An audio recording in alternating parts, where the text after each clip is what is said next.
밑에 있는 우리 박스 안에 있는 내용을 우리 선포하십시다. 예수님만이 나의 인생의 해답입니다. 예수님만이 당신의 인생의 해답입니다. 예수님만이 우리의 인생의 해답입니다. 아멘. 오늘은 너를 정죄할 사람이 누구냐라고 하는 주님의 물으심을 함께 묵상하려고 합니다. 성도 한 분이 예수님을 믿기 전에 전도받았던 경험을 이야기했습니다. 전도를 하시는 분이 자기에게 다가와 예수님께서 저와 선생님의 죄 때문에 돌아가셨습니다 라고 말을 하는 순간 자기는 자리를 박차고 그 자리를 떠나버렸다는 이야기입니다. 이 이야기는 신자와 불신자 사이에 죄에 대한 인식의 차이가 크다는 것을 알 수 있게 해줍니다.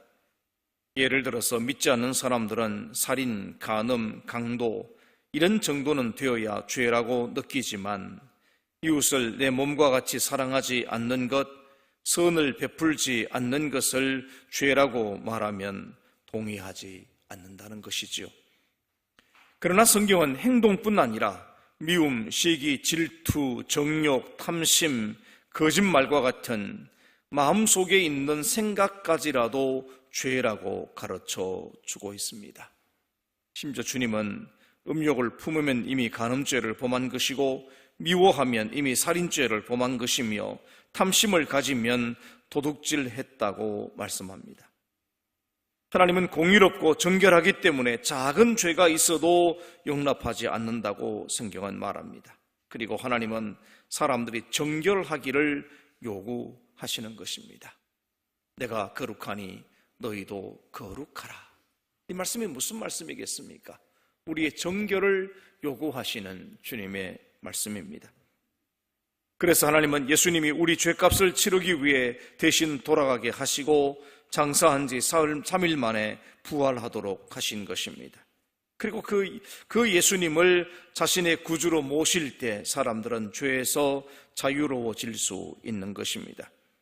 예수님은 사람들에게 이렇게 물으십니다. 너를 정죄할 자가 누구냐? 예수님의 질문은 어린아이를 해치려는 악한 무리를 멀리 쫓아버리고 두려움에 떠는 아이를 품에 안으시고 안심시키는 말씀과도 같습니다. 이 질문은 우리에게 세 가지 교훈을 주고 있습니다.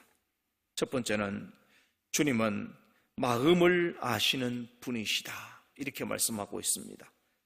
먼저 오늘 말씀을 보면 모세를 가장 위대하다고 믿는 유대인들이 예수님을 함정에 빠뜨리기 위해 시험하고 있는 것을 알 수 있습니다.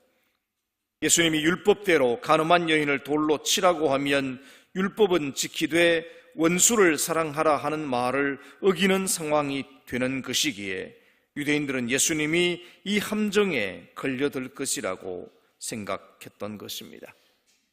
그러나 예수님은 잡혀인 여인보다 그 여자를 돌로 치겠다고 끌고 온 그들의 죄를 꿰뚫어 보고 계셨습니다. 모세 율법에는 남녀 모두를 처벌하도록 명령하고 있습니다. 말씀을 읽어봅니다. 누구든지 남의 아내와 간음하는 자, 곧 그의 이웃의 아내와 간음하는 자는 그 간부와 음부를 반드시 죽일지니라. 아멘. 그럼에도 불구하고 오늘 현장에서는 남자는 찾아볼 수 없습니다.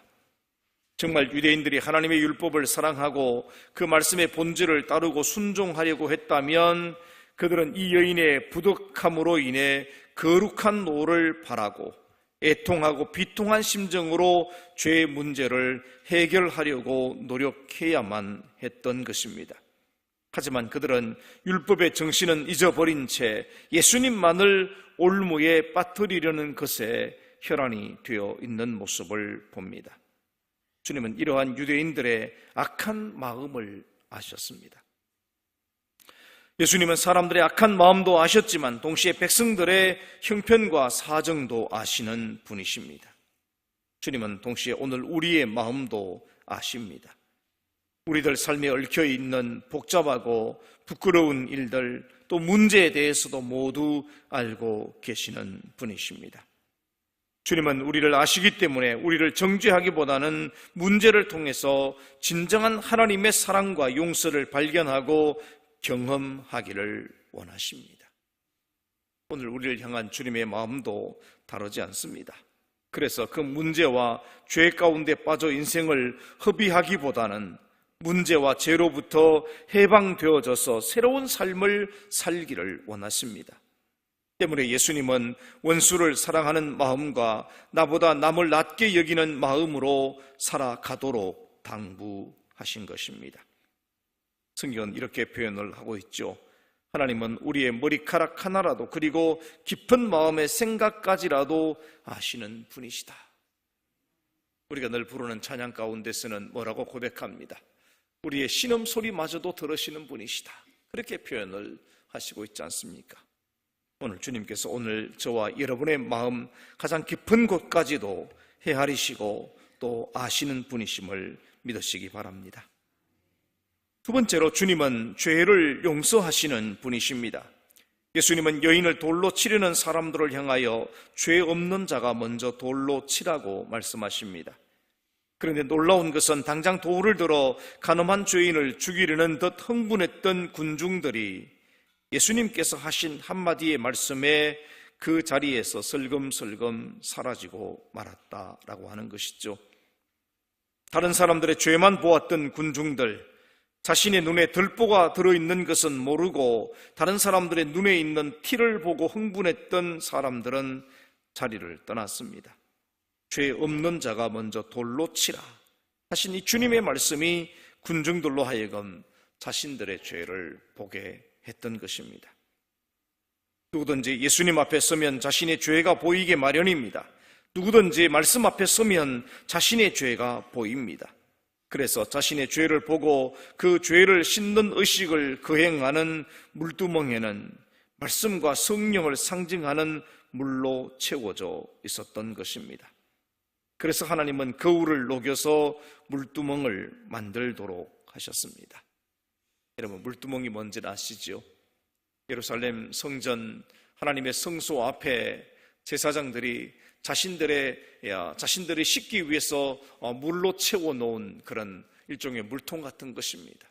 그 물두멍에서 제사장들은 손을 씻고 그리고 제물을 잡고 또 손을 씻고 하나님 앞에 예배를 준비를 했습니다. 그 물두멍은 특별히 여인들의 거울을 녹여서, 당시의 거울은 청동이니까 그걸 녹여서 물두멍을 만들었다 하는 것은 자신을 돌아본다라고 하는 의미가 담겨져 있는 것이죠. 하지만 예수님 앞에 서보지 않는 사람은 결코 자신의 죄를 보거나 깨닫지 못합니다.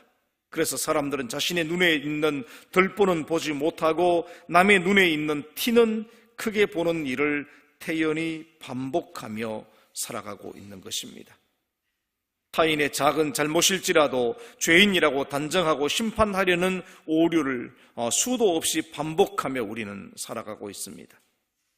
하지만 내 죄가 느끼지 못하며 깨닫지 못한다고 죄가 없는 것은 아닙니다. 우리 스스로의 죄를 볼 수 없다고 해서 나는 깨끗하다고 생각해서는 안 된다는 것입니다. 그래서 예수님은 우리 인류의 죄값을 갚으시려고 십자가에서 돌아가신 것입니다. 그래서 성경은 죄의 값은 사망이라고 선언하십니다. 그러므로 나의 죄값을 예수님께서 갚아주셨기에 성도들은 구원을 확신하며 살아갈 수 있게 된 것입니다. 주님은 사람을 정죄하러 오신 것이 아니라 죄를 용서하시고 사망에서 건져 생명에 이르도록 하기 위해 오신 것입니다.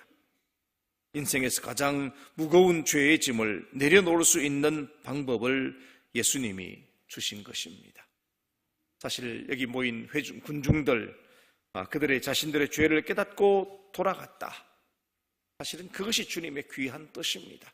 그들로 하여금 자신을 보게 하고 자기 죄를 느끼게 하고 그렇게 함으로 하나님 앞에 설 수 있도록 이끄신 것, 그것은 소중한 주님의 은혜요 사랑입니다. 그런 의미에서 이 가늠한 여인만 주님의 은혜를 입은 것이 아니라 오히려 도를 들었던 그들도 이미 하나님의 은혜를 입고 있다, 이렇게 말할 것입니다. 세 번째로 주님은 생명을 주시는 분이십니다. 예수님은 군중에게 끌려와서 돌에 맞아 죽을 뻔했던 여인을 살리셨습니다. 그리고 이렇게 말씀을 하십니다.